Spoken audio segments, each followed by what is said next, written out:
તો બોચાસણવાસી શ્રી અક્ષર પુરુષોત્તમ સ્વામિનારાયણ સંસ્થાના વડા પરમ પૂજ્ય મહંત સ્વામી મહારાજ અંદાજે 4 વર્ષ જેટલા લાંબા સમય બાદ આજે વડોદરા પધાર્યા હતા। તેમના 92માં જન્મજયંતિ મહોત્સવ ભવ્યાતિ ભવ્ય રીતે ઉજવવામાં આવશે। ત્યારે 92 બુલેટ બાઇક ચાલકો તેમને માનપૂર્વક મંદિરમાં લઈ આવ્યા તો 5000થી વધુ ભક્તો અને બાળ ભક્તોએ તેમનું વેદ રૂચાઓથી અને પુષ્પ વર્ષા કરીને ઢોલ નગારાથી સ્વાગત કર્યું હતું।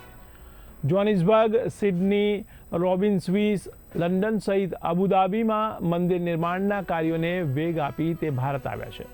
તેઓએ મંદિરમાં દર્શન કરીને ભક્તોને દર્શન આપીને સંબોધન પણ કર્યું હતું। સ્વામિનારાયણના છઠ્ઠા આધ્યાત્મિક વારસદાર અને BAPS સ્વામિનારાયણ સંસ્થાના તમામ સત્સંગી આશ્રિતોના વર્તમાન ગુરુ હરિ એવા પ્રગટ બ્રહ્મ સ્વરૂપ મહંત સ્વામી મહારાજ તેમનું આજે વડોદરાની અંદર આગમન થયું છે। 1420 દિવસ પછી એટલે કે લગભગ 4.25 વર્ષ પછી તેમનું અહીંયા આગમન થઈ રહ્યું છે અને ખાસ તો 2 ફેબ્રુઆરીના દિવસે તેમનો 92મો જન્મજયંતિ મહોત્સવ ખૂબ જ ભવ્યતા અને દિવ્યતાપૂર્વક વડોદરાની અંદર ઉજવવાનો છે, જેમાં 1.5 લાખથી વધારે ભાવિક હરિભક્તો ઉપસ્થિત રહેવાના છે। તે નિમિત્તે આજે તેમના આગમન નિમિત્તે આજે વડોદરા શહેરના હરિભક્તોના અંતરની અંદર અપાર ઉત્સાહ હતો। એટલા માટે લગભગ 92 જેટલા સાફાધારી યુવકો એ બુલેટ બાઇક પર સવાર થઈને વડોદરાના રાજમાર્ગ પર ભવ્યતાપૂર્વક તેમની સવારી નીકળી હતી। તેમનું ભવ્યતાપૂર્વક સ્વાગત થયું। મંદિર પરિસરની અંદર તેમણે જ્યારે પ્રવેશ કર્યો ત્યારે 92 જેટલા નાના નાના બાળ વિદ્વાનોએ તેમનું પુષ્પવૃષ્ટિથી સ્વાગત કર્યું અને સાથે સાથે એટલા જ 92 જેટલા બીજા બધા બાળ વિદ્વાનોએ એમને ગગનગામી ફુગ્ગાઓ બધા છોડીને એમણે મહંત સ્વામી મહારાજનું સ્વાગત કર્યું।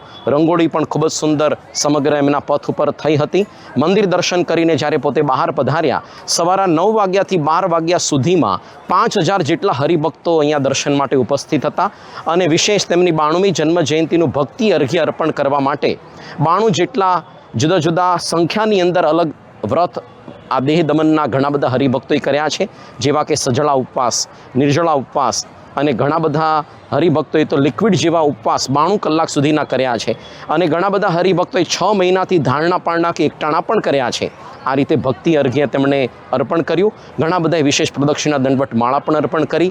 હવે મહંત સ્વામી મહારાજ 34 દિવસ સુધી વડોદરા શહેરના હરિભક્તોને લાભ આપવાનો છે, જેની અંદર વિવિધ પ્રકારના ઉત્સવોનું આયોજન થશે અને મોટી સંખ્યાની અંદર વડોદરા, ગોધરા અને બોડેલી ઝોનના હરિભક્તોને લાભ પ્રાપ્ત થશે।